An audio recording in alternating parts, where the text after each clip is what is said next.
Welcome to TradeTheMBI.com. This is Jonas Report. It's for the 4th of March. The sunshine never ends as we continue to break into new highs, all congruent with the readings. MBI Magenta still beautifully rising.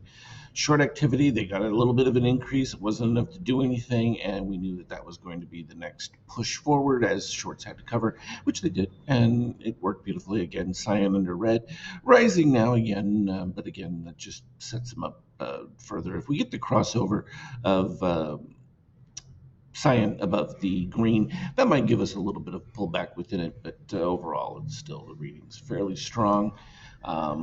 Likewise situation here on the NASDAQ. The S&P was actually leading this setup, but once that conversion took place, the white failed there. We knew it would because we had the cyan under red DOC, so it just propelled things even further. And from a treasury standpoint, again, the market still reducing yield, which forces everyone into the market. What was interesting is oil continued to press. This is what happens when you have a tanker, even though it was carrying fertilizer, sunk in the Red Sea by the rebels, and that's problematic. And you continue to do that, and you could see oil take a major jump really fast.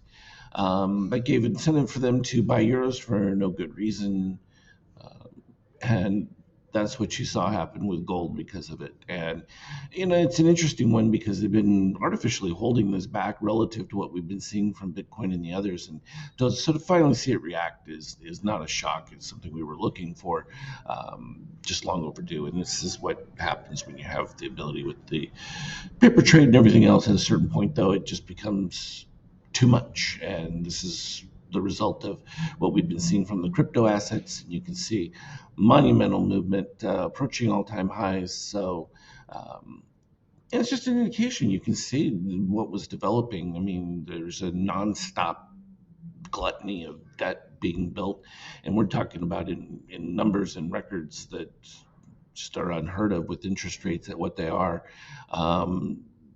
It's on the precipice of a cycle that's really going to be hard to stop. And the only way to do it would be to have even more massive interest rates, which I don't even know how you could do because the amount of debt would just be staggering.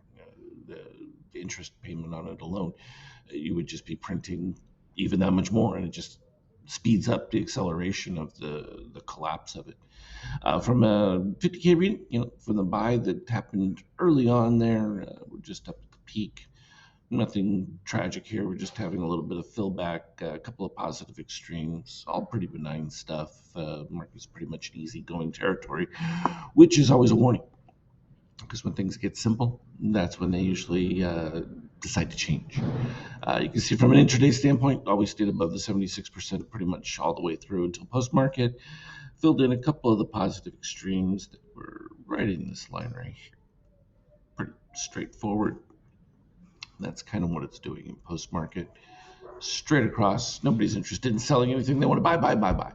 So at a certain point, though, there won't be any new buyers, and then you got to figure out what's going to go from there. But we'll see it on the readings. For now, it's all roses. So stick with the champagne. And as always, anything relevant, I will put on the Skype chat. Trade well.